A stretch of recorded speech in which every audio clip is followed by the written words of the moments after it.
Hello and welcome to your core/low intensity workout.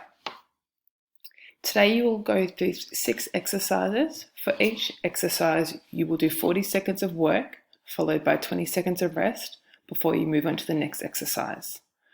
Once you work through all 6 exercises, you will then start the exercises again like a loop, and you'll repeat this loop 4 times.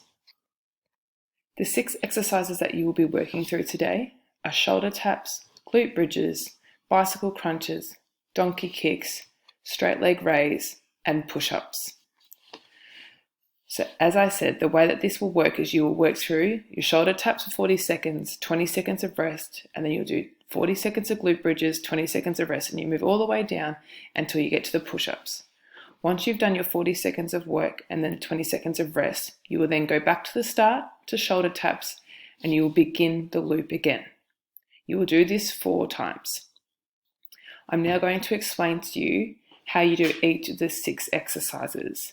It is very important that you watch the person in the video closely so you are able to mimic their technique as best as possible.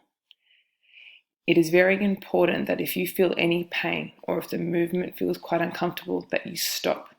It may also be worth seeing if you can see yourself in a mirror or a screen so you can watch your technique to see if you are doing it correctly. All of these movements today should be done slowly with control. Most of these exercises involve your core, which involves engaging our abdominal muscles, our glutes, and often our shoulder muscles as well. If we do not engage our core muscles correctly, we may be putting unnecessary pressure on our back. So please do these movements slowly, and if you're unsure if you're doing it right, stop and watch the video again. The first exercise that you'll be doing today is shoulder taps. To do this, you're in a high plank position, like you can see the gentleman in the video.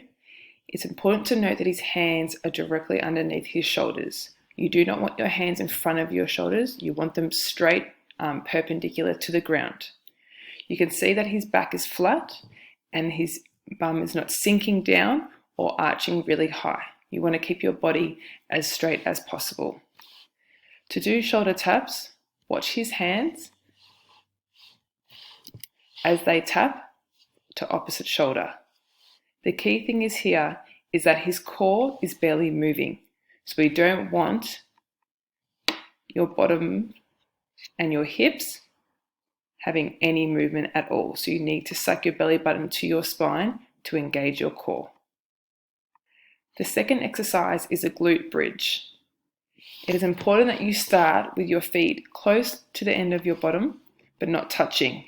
You want your feet to be directly under your knees as you push up into a bridge. Your hands should be by your side.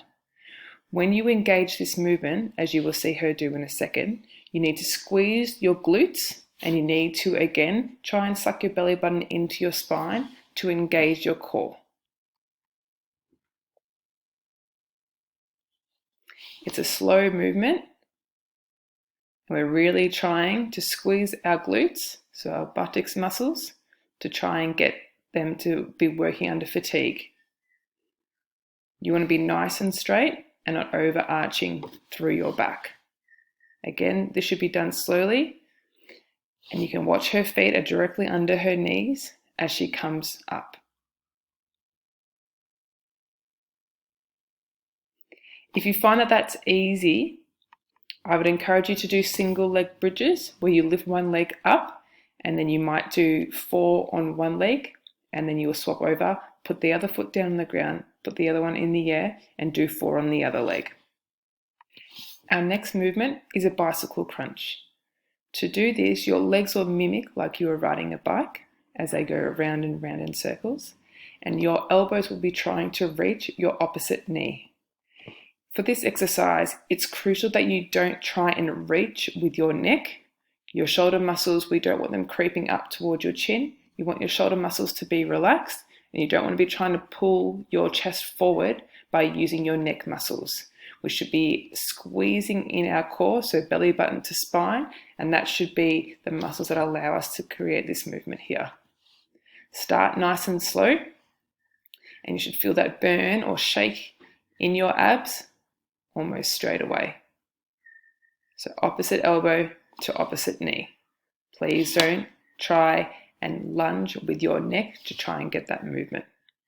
The next movement is called a donkey kick, and this will allow us to focus on our glute muscles. Again, you can see that her hands are placed directly under her shoulders, and when you do this movement, we don't want to be arching our back, and we also don't want to be moving our hips to one side. We want to stay as straight as possible. So you're lifting one leg up. I would probably do 5 each side before moving on. Please note that her hips aren't moving, and it's not like she's leaning to one side as she moves her leg up. So do 5 each side before moving to the other leg, and you will complete that for 40 seconds. See the straightness in her back, and again, suck your belly button in towards your spine to engage your core muscles. Our second last activity is a straight leg raise. Again, it's crucial here that we protect our lower back. As you will see in this video, I would encourage you to not just place your hands to your side, but I would put it underneath the lower arch of your back to help support your spine. You must engage your core muscles by sucking your belly button into spine, and we want you squeezing your glute or your buttock muscles as hard as you can to help support your back too. You should feel this shake in your core muscles quite quickly. As you can see here, I want you to watch her hands. So that is a harder way of doing it. If you've never done this before, I would put your hands underneath her buttocks as she sort of demonstrated just earlier there. When you create this movement, do it very slowly. If you find this difficult, don't go down as close to the ground as she is, or you can bend your knees and that will relieve any pressure on your spine. Please make sure you do this slowly, and if it feels uncomfortable, stop. But your modifications are not going down as close to the ground as the woman is in the video, or bending your knees to create less pressure on your core muscles there. As I said, I encourage you to put your hands just underneath your bum. I might just show you where that is again. So watching where her hands are, I would encourage you to place them just there like so. Our last exercise is the push-up. You'll be able to see here that he's up on the balls of his feet and his hands are next to his chest, and they are quite wide, so wider than just slightly wider than shoulder width apart. He's going down all together, so our bum doesn't stay up in the air, and we also don't lead with our head, so his head stays really straight in line with his body. If you find that difficult, go onto your knees like he is there. There is nothing wrong with going on your knees. I still do lots of push-ups on my knees all the time. So there you have it. You have 6 exercises to work through. You'll do each exercise for 40 seconds, followed by a 20-second break before you move into the next activity. Once you get to the 6th exercise, which is push-ups, you go back to the start and you do that 4 times through. Please make sure you have a timer ready to go. I would encourage you just to put the timer on, and every time you see it gets to 40 seconds or 1 minute 40 or 2 minutes 40, you stop and then you rest until it gets to the minute. So when it gets to the 1st minute, 2nd minute, 3rd minute, that is when it's time for you to go again. I would leave this screen here up on your computer so you don't forget which one is coming up next. As I said, please take it slowly, and if you need any assistance with technique, please ask your teacher and they may be able to give you an extra demonstration as required. Have fun!